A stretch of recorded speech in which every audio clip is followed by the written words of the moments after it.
paz de Cristo Jesus, meus amados irmãos, hoje vamos dar continuidade à nossa aula, lição de número 13, nossa última edição desta revista tão boa, tão maravilhosa, e a gente vai comentar hoje sobre o tema A Multiforme Sabedoria de Deus.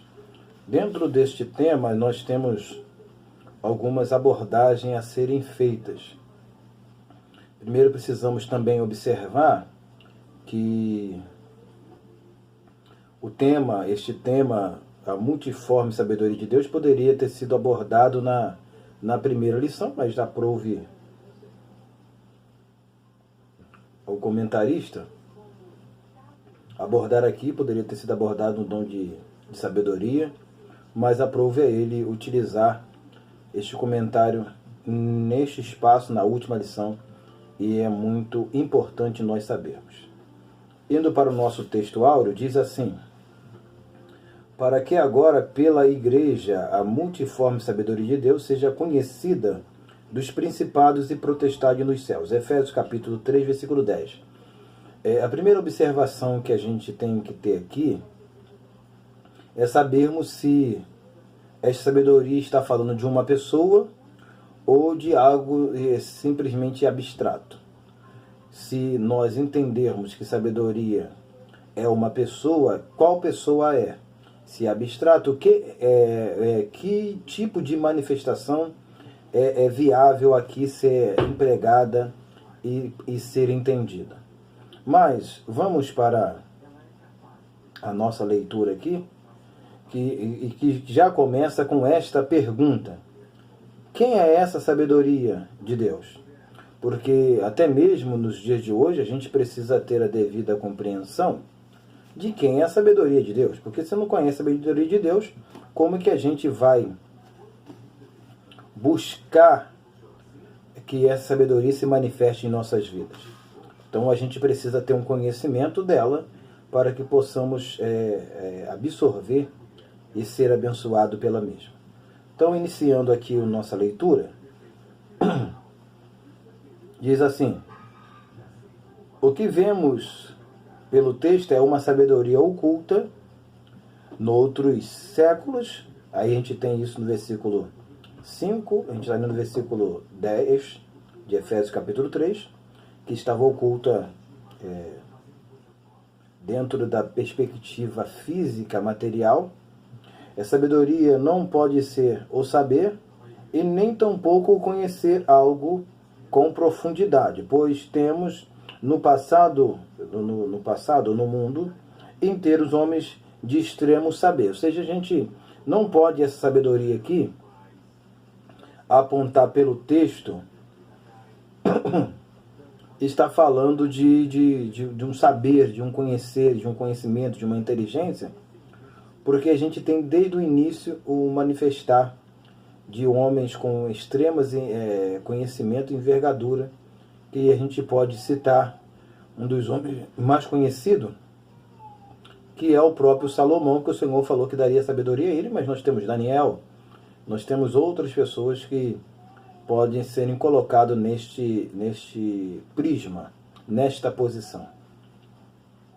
Então, até o momento a gente não tem uma definição ainda dentro da pergunta, da indagação, que sabedoria é essa? Quem é essa sabedoria? Que pessoa é essa? É uma sabedoria? É um ser? Ou essa é uma fórmula? A gente vamos continuar indagando para poder averiguarmos. O que é a sabedoria de Deus? Ou seja, quem é essa sabedoria de Deus e o que a sabedoria de Deus pode fazer?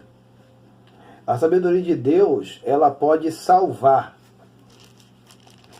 Então, se a sabedoria de Deus pode salvar, ela se torna algo, ela se torna alguém.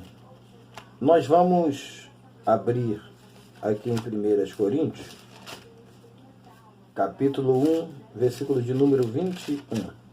Mas deixa eu seguir a leitura aqui. Então, o que a sabedoria de Deus pode fazer? Salvar os crentes pela loucura da pregação. Então, nós temos aqui no versículo 21, dizendo o seguinte: visto como na sabedoria de Deus, o mundo não conheceu a Deus, pela sua sabedoria. Aprove a Deus salvar os crentes pela loucura da pregação. Versículo de número 24 diz assim: para que os que são chamados, tanto judeu como grego, lhe pregamos Cristo, poder de Deus e sabedoria de Deus. Então aqui pela leitura, passamos a compreender que esta sabedoria de Deus é a própria pessoa de Cristo. Então quando você ler aqui, voltando ao Efésios capítulo 3, versículo de número 10, para que agora pela igreja a multiforme sabedoria de Deus seja conhecida dos principados e potestades no céu. Então, quem que está sendo conhecido? Quem que está sendo anunciado? Quando a gente lê o versículo 24 aqui, está falando do próprio Cristo, do próprio Senhor Jesus. Então é Ele que é anunciado. Essa sabedoria é ocultada dos olhos dos instruídos do mundo. Os homens instruídos do mundo não conseguem perceber ou saber quem é essa sabedoria. Por mais que ouça falar do seu nome, por mais que vejam nas Escrituras, isso eu não estou não só falando da intelectualidade humana, mas de alguns dentro da igreja que não conseguem captar de uma forma especial quem é essa sabedoria de Deus. Então Jesus, em Mateus capítulo 11, versículo 25, ele deu graças a Deus, ao Pai, porque ocultaste essas coisas dos sábios entendidos e revelaste aos pequeninos. O conhecimento da sabedoria de Deus, ele é adquirido, desfrutado através de uma revelação de Deus. Não é simplesmente pelo conhecimento humano conquistado. Que às vezes a gente pensa que um camarada, por conhecer bem o grego, o hebraico, o aramaico, ter o domínio das línguas, que por isso ele conhece os segredos das Escrituras. Não. Ele não conhece os segredos das Escrituras, porque as Escrituras é entendida e compreendida através da revelação de Deus.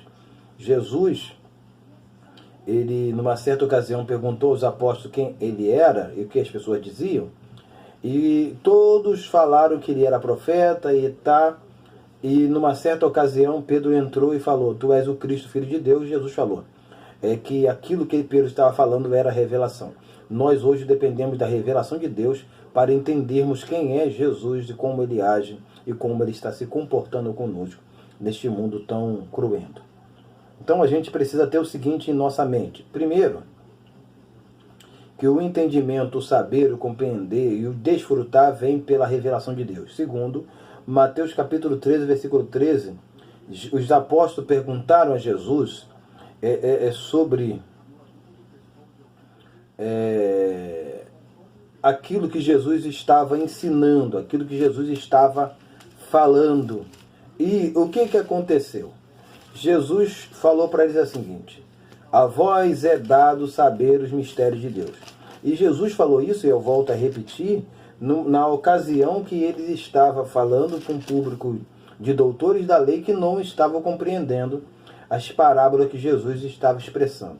Então, a gente precisa da revelação, do entendimento de Deus para que a gente possa compreender o que o Mestre está querendo nos ensinar. Então, em Lucas capítulo 10, versículo de número 23, ele diz o seguinte: voltando-se para os discípulos, disse-lhes em particular: bem-aventurados os olhos que veem o que vós vedes, pois vos digo que muitos profetas e reis desejaram ver o que vós vedes, e não viram, e ouviu o que ouvistes, e ouvis, e não ouviram. Então nós somos bem-aventurados por estarmos numa posição diferenciada dos reis e profetas. Claro que Jesus aqui está falando para os apóstolos no sentido de que os apóstolos ouviram e viram, os profetas e reis não viram. Nós não estamos incluídos nesta classe, nós estamos incluídos na classe daqueles que Jesus falou em João capítulo 20, versículo 29, quando ele fala para Tomé que bem-aventurado aquele que não viu, mas creu.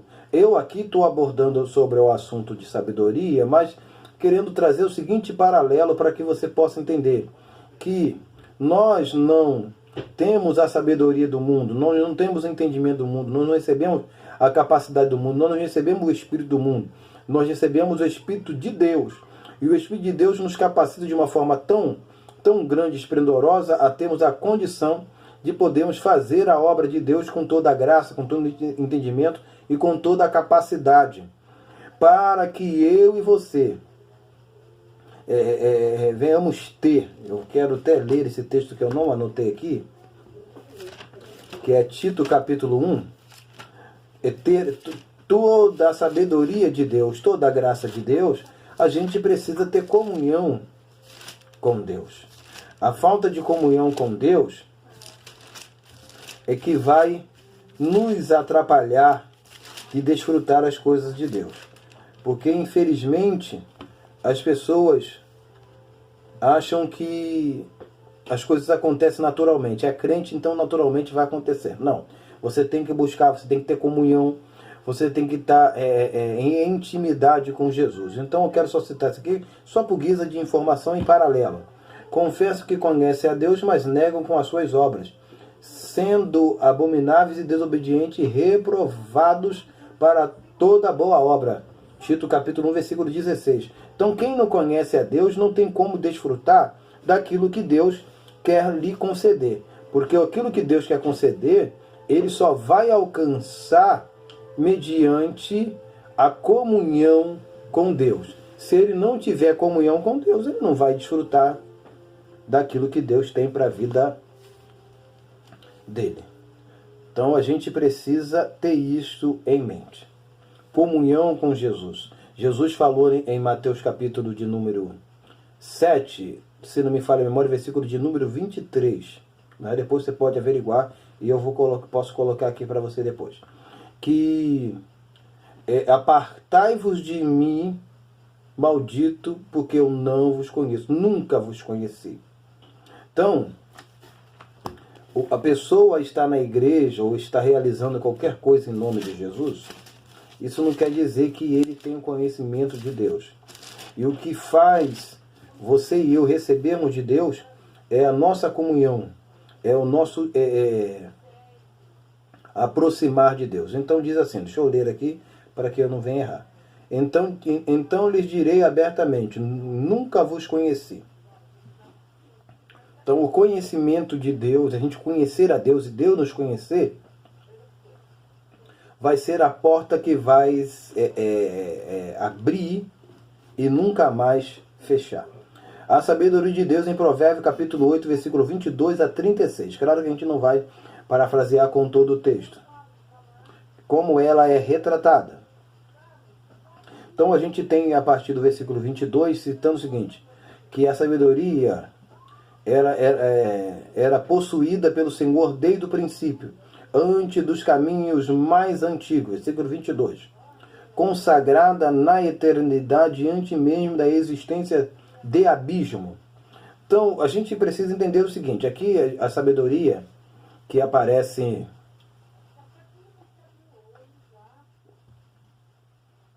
em Provérbio capítulo 8, também é retratada em Provérbio capítulo 1, versículo 22, dizendo que ela antissonantemente clama nas ruas e pedindo que as pessoas ouçam sua voz. Ela é aqui personificada com a ideia de ser uma pessoa, e eu quero aqui apontar, com paralelo com o texto de Provérbios, a gente encontra a sabedoria sendo representada com os textos que a gente já leu, como 1 Coríntios capítulo 1, versículo 21 e 24. Então a sabedoria de Deus é o próprio Cristo, é o próprio Filho que é manifestado. Então a gente precisa entender que a sabedoria de Deus sempre se manifestou no mundo. Por exemplo, quando a gente olha para Gênesis, a gente quando vê Deus falando, haja luz e houve luz, simplesmente a gente vê um atuar do poder e da graça de Deus. Mas nunca paramos para pensar que naquele ato do agir de Deus, do haja de Deus, a sabedoria de Deus estava presente. Como que a sabedoria de Deus estava presente na criação do mundo e quando Deus expressou a seguinte palavra, haja? A sabedoria de Deus estava presente, por quê? Porque quando Deus criou, a gente tem, quando o Espírito de Deus se pairava sobre a face das águas, os estudiosos vão dizer o seguinte, que o Espírito de Deus estava ali como uma águia, como uma galinha, chocando os ovos para que depois pudessem fertilizar. Tá. Só que quando Jesus falou, a terra teve que produzir aquilo que ele estava falando. Não podia produzir, Deus falar, haja luz, houve luz, brote as aves dos céus e produzir aves conformemente deformadas. Não, Deus, ele desenhou, ele trabalhou, arquitetou tudo isto com sabedoria, com inteligência, com conhecimento. Então, a sabedoria de Deus, a inteligência de Deus, o conhecimento do Senhor se manifestou ali de forma especial. Não só no falar do agir, mas fazendo que aquele agir fosse perfeito e bom. Por isso Deus agiu ali. Seguindo, em detalhes, quando ela começou a existir, nem monte outeiro se tinha, terra nem pensar, nem o pó do pó tinha. Ou seja, quando a sabedoria estava ali comungando com Deus, não existia nada disso. Ela falou que ela estava com Deus antes do princípio de tudo, o início de tudo. Então, quando a gente lê, por exemplo, em Colossenses, João também, Evangelho de João, dizendo que tudo foi feito por ele, Colossenses capítulo 1, versículo 15, que tudo foi feito por ele e sem ele nada do que foi feito se fez. A sabedoria de Deus não estava só criando, mas estava organizando, preservando e fazendo que tudo fosse bem feito. Porque uma coisa sem sabedoria, sem inteligência, sem conhecimento, pode se tornar uma coisa disforme. Mas Deus fez que tudo acontecesse aos conformes. Então, seguindo, a sabedoria ajudou a preparar os céus com suas nuvens e colocava muro ao redor do abismo. Provérbios capítulo 8, versículo 27 e 28. Para o mar colocou os seus limites e inicia a composição fundamental da terra. Ou seja, quando colocou os fundamentos da terra. A sabedoria era discípula de Deus em todos os seus feitos. Jesus deixou de ser a sabedoria com Deus para ser a sabedoria de Deus com os homens. Ou seja, quando a gente lê que o Verbo se fez carne e habitou entre nós, a sabedoria de Deus passou a habitar conosco, a estar dentro de nós, não só simplesmente ser usada por Deus. E eu quero aqui, antes de passar para o próximo ponto, comentar com você o seguinte: você quer que a sabedoria de Deus esteja em você de uma forma viável, de uma forma grandiosa, de uma forma ativa? Ore a Deus e peça a Deus, porque Tiago, capítulo 1, versículo 5 diz: quem tem falta de sabedoria, peça a Deus que Ele dá. A Bíblia diz que para a gente comprar a sabedoria, compre a sabedoria. A gente precisa comprar. Como que a gente compra? É orando, buscando, clamando, se dedicando à palavra do Senhor. E com certeza essas coisas vão acontecer no nosso coração naturalmente. Sabedoria de Deus não é conquistada através de livros, não é conquistada através de parâmetros humanos, porque as pessoas pensam que uma pessoa que estudou numa boa faculdade teológica, que estudou num bom instituto teológico, que ele é sábio porque tem muito conhecimento. Não, sabedoria de Deus é adquirida pelo Espírito, é dom de Deus. Tem pessoas com muito conhecimento, com muita inteligência, mas não tem sabedoria de Deus, o dom da palavra da sabedoria.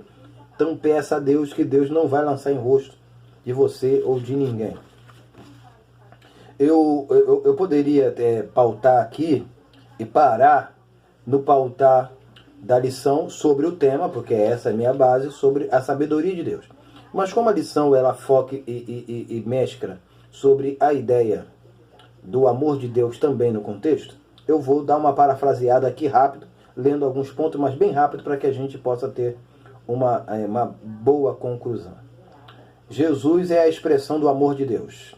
João capítulo 3, versículo 16. Você conhece, Deus amou o mundo de tal maneira que deu seu Filho unigênito para que todo aquele que nele crê não pereça, mas tenha a vida eterna. Quando lemos Deus amou o mundo de tal maneira, não temos a total compreensão desse amor. E por não compreendermos, não desfrutamos e nem damos ou transmitimos o amor ao próximo. Ou seja, quando não entendermos, não compreendemos, não desfrutamos e nem damos o amor, ou transmitimos o amor ao próximo. Porque quando eu não entendo o amor de Deus para a minha vida, eu também não entendo o amor de Deus para passar para o próximo. Se eu entendo que eu sou amado, eu entendo que devo amar. Você me entendeu? Por exemplo, a Bíblia diz, eu iria até ler alguns versículos, mas que a gente deve amar uns aos outros.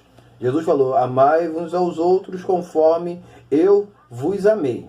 Jesus falou em João capítulo 13, versículo de número 35, que nós mostramos que somos discípulos de Jesus, não quando fazemos extremos sinais e maravilha no meio do povo no mundo.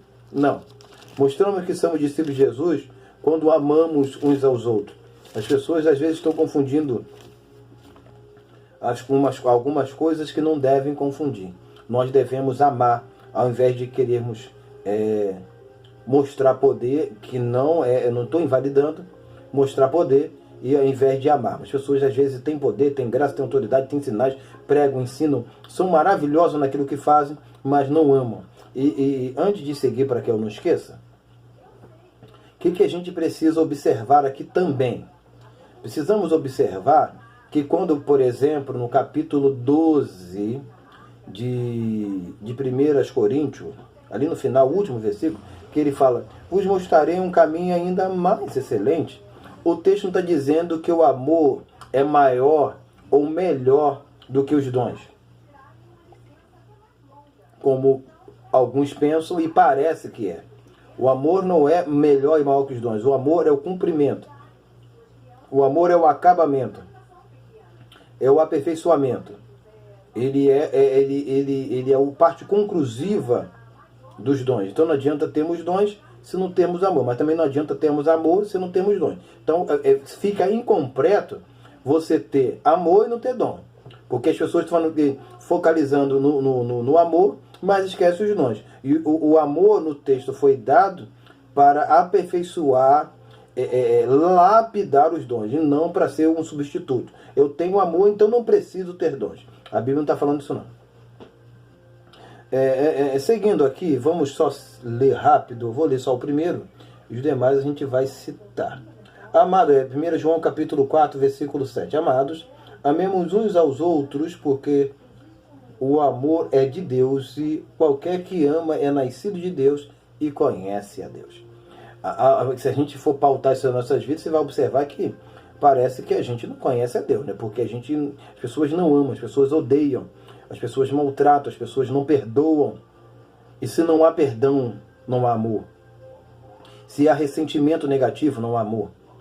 Se você, eu ouço muitas pessoas falarem a seguinte coisa, que eu tenho que perdoar, mas não tenho obrigação de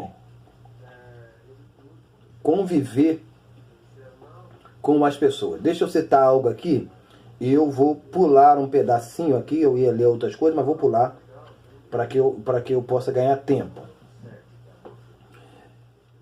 Pense no seguinte, Mateus capítulo 6, versículo de número 13. 12, né? Isso, mas a gente lê aqui rapidinho. Eu não quero citar o versículo errado para você, né? Evidentemente. Então, mas é 13, 12, então rapidinho a gente olha aqui só para averiguarmos. É 12. Isso, obrigado. Versículo 12. Mateus 6, 12. Diz que a pessoa está pedindo aqui em oração, perdoa as nossas dívidas. Como que você tem coragem, irmão? Como que você tem coragem, como eu tenho coragem, de chegar a Deus e pedir a Deus para perdoar as minhas dívidas, perdoar as minhas ofensas, se eu não perdoo os meus irmãos? se eu não tolero os meus irmãos? A Bíblia diz para nós levarmos as cargas uns dos outros. E como que você leva a carga um dos outros? Você aqui e ele lá? Não. A carga um dos outros você tem que levar perto. Quando você lê, por exemplo, em Gálatas, capítulo 6, versículo 1 em diante, que diz que quando nós fomos repreendidos, vós quando fores repreendidos, encaminhar o tal com espírito de mansidão, olhando para ti mesmo, para que não seja também tentado. Vós quando fores então o texto ali, vós que sois espirituais, encaminhar o tal com espírito de mansidão. Então, quando eu não caminho com espírito de mansidão, e o versículo 2 vai dizer que nós temos que levar a carga um dos outros, então se você não leva a carga dos outros, você não é espiritual. Se você não é espiritual, você não é forte, você é fraco. Então você não pode julgar o irmão, porque você está na mesma condição que ele. E também você não deve dobrar o seu joelho e orar e pedir a Deus para perdoar os seus pecados se você não perdoa dos outros. Tá? Eu sei que é pesado isso que eu estou falando, mas é realidade. A expressão do amor não é simplesmente nós congregarmos juntos, mas amarmos uns aos outros conforme Jesus nos amou. Eu expresso o amor de Deus abraçando, sendo afável, sendo carinhoso, e não sendo arrogante e prepotente, ou até mesmo não se importando do jeito que Deus quer que eu me comporte, que eu se comporte. Então, a gente tem, por exemplo, eu vou rapidinho citar aqui, quem ama conhece a Deus, 1 João 4, 7. Vivemos por causa do amor, 1 João 4, 9. O amor de Deus perdoa pecado, que é o texto aqui, que é o texto do 1 João capítulo 4, versículo 10. E seguindo diz assim, nosso amor tem que ser transmitido aos outros. 1 João capítulo 4, versículo 11, 20 e 21. Tá? A gente tem que expressar esse amor de Deus. Então a gente tem que amar. Então o versículo 20 diz assim, se alguém diz eu amo a Deus e aborrece seu irmão é mentiroso, pois quem ama seu irmão, quem não ama o seu irmão ao qual viu, como pode amar a Deus ao que não viu? Então eu tenho que amar o irmão com sinceridade, mostrar esse amor expresso, vivido, com carinho, com afagância, não simplesmente de palavra como as pessoas falam. Eu te amo, mas quando precisa demonstrar, não demonstra. E a gente precisa demonstrar, isso precisa ser demonstrado. O amor de Deus em nós não é fingido, ou seja, a gente não pode fingir que amamos. Como, por exemplo, Romanos capítulo 12, versículo 9, que a gente devemos amar com amor não fingido. Característica desse amor, honrar o outro. Romanos capítulo 12, versículo 10. Outra característica desse amor é hospitaleiro. Então o amor faz você tratar o irmão bem e hospedá-lo se ele tiver necessidade. Recebê-lo. Romanos capítulo 12, versículo 13. Aí, o que esse amor faz com você e o que esse amor faz com o outro? Você procura ter paz com todos. Hebreus capítulo 12, versículo 14. Romanos capítulo 12, versículo 17, diz que a gente não devolve o mal. Ou seja, não fazer e retribuir mal com mal, mas sim com bem. Se você ama, você não vai querer punir aquele irmão por um comportamento errado que ele teve, mas vai tentar agir de uma forma como Jesus agiu, por exemplo, falando, Pai, perdoa-lhes, porque eles não sabem o que fazem. Esse amor manifestado através de paz nos foi dado por Jesus. João capítulo 14, versículo 27, quando ele disse, deixo a minha paz vos dou, não vou-lo a dou como o mundo a dá. E ele excede, essa paz excede a todo entendimento. Filipenses capítulo 4, versículo 7. Ou seja, é uma paz, é um amor que as pessoas podem te humilhar, pode passar por cima de você, mas o amor de Deus no seu coração não permite você retribuir da mesma forma, porque há um Deus justo que está vendo todas as coisas. Então aquele ensinamento que as pessoas dizem, não, a gente tem que perdoar, mas não é para ficar perto. A Bíblia, eu vou citar aqui, que eu estava acabando esquecendo, do Mateus capítulo 6, versículo 12, que perdoa as nossas dívidas, assim como nós perdoamos os nossos devedores. Então, Deus vai fazer com você da mesma forma que você trata os outros. Tanto se você... Deus, mas você quer que Deus lhe perdoe, mas que Deus não fique perto de você? Que Deus esteja distante de você? Eu acredito que não, e eu também não quero isso para a minha vida. Então, perdão é limpeza de coração, é não pensar mais naquilo. E deixa quem errou, quem está errado, continuar errado. Mas você não pode agir dessa forma. Como as pessoas às vezes nos ensinando errado, porque a Bíblia não diz isso não. A Bíblia ensina que a gente tem que perdoar e agir, amar como Jesus amou. Jesus não perdoou e falou, mas pai, não quero essa turma aqui no céu não. Essa turma que pecou contra mim, que me crucificou, manda todo mundo para o inferno. Jesus fez isso?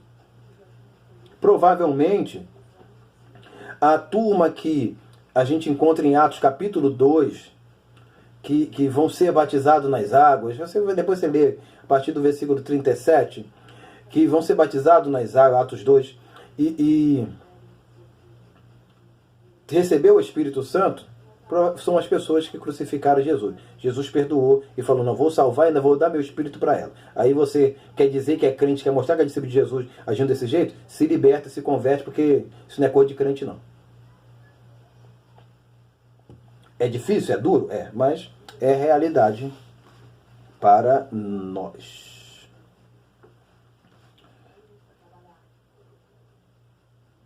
Então, o que acontece?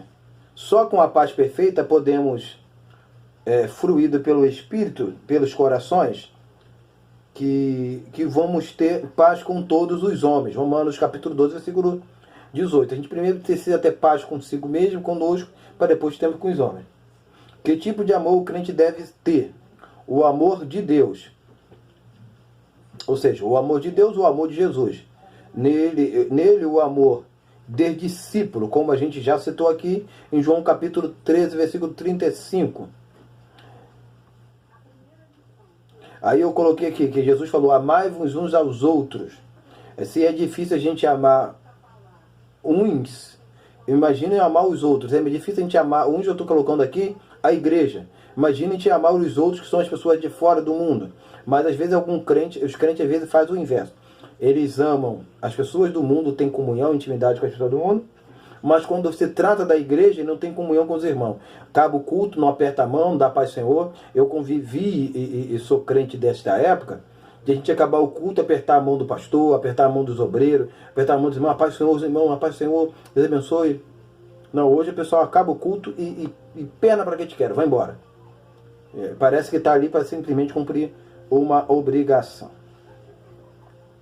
O amor de Deus é visto na mesma proporção que amamos o próximo. Muitos crentes estão indo para o inferno porque não porque cometeram os maiores pecados, mas porque não amam.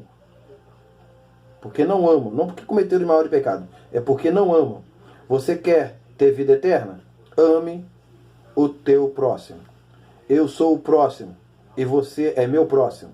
Então, eu sou o teu próximo. Você me viu hoje, outras pessoas não. Mas a gente precisa se amar independente da distância. Então eu deixo aqui para a gente guardar. Não vou ler nem comentar. Lucas capítulo 10, versículo 25 a 38. Que Jesus, quando aquele homem chegou até ele e perguntou, mestre, o que farei para dar a vida eterna? E Jesus falou assim, o que você sabe? O que você lê? Ele falou, o que eu conheço é que eu tenho que amar a Deus das suas coisas e ao próximo como a mim mesmo. Jesus faz isso e viverás. Então, tem crente sendo destruído, perdendo a vida eterna, porque simplesmente não ama. Não ama as pessoas que estão ao seu lado, ao seu redor. Não demonstram amor e não agem com amor. Agem com total desprezo. E simplesmente você pode não adulterar, não fornicar, não bater em ninguém, não fazer nada. Mas se você não ama, você está com os pés no inferno. Eu sei que isso é duro que eu estou falando, essa colocação, mas infelizmente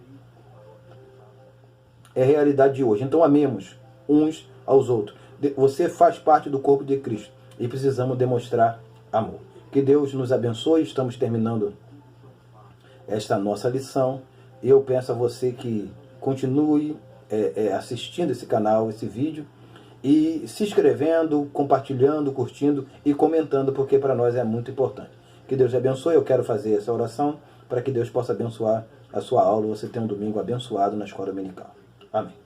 Senhor Deus, em nome de Jesus, eu peço a tua bênção, a tua misericórdia sobre a vida do teu servo e da tua serva, que pelo poder do Senhor ele possa ter uma boa aula, uma boa ministração, dê sabedoria, dê graça, dê conhecimento, dê a ele a sensibilidade para saber não só colocar o que comentamos aqui, mas outros assuntos que o Senhor lhe perfilhar e lhe inspirar para que ele possa falar, e que isso possa acontecer na vida dele, na vida dela, constantemente, para a glória do Senhor. Muito obrigado a Deus por tudo, em nome de Jesus. Que Deus te abençoe, fique na paz do Senhor, boa aula, bom domingo, fique na paz de Deus. Amém.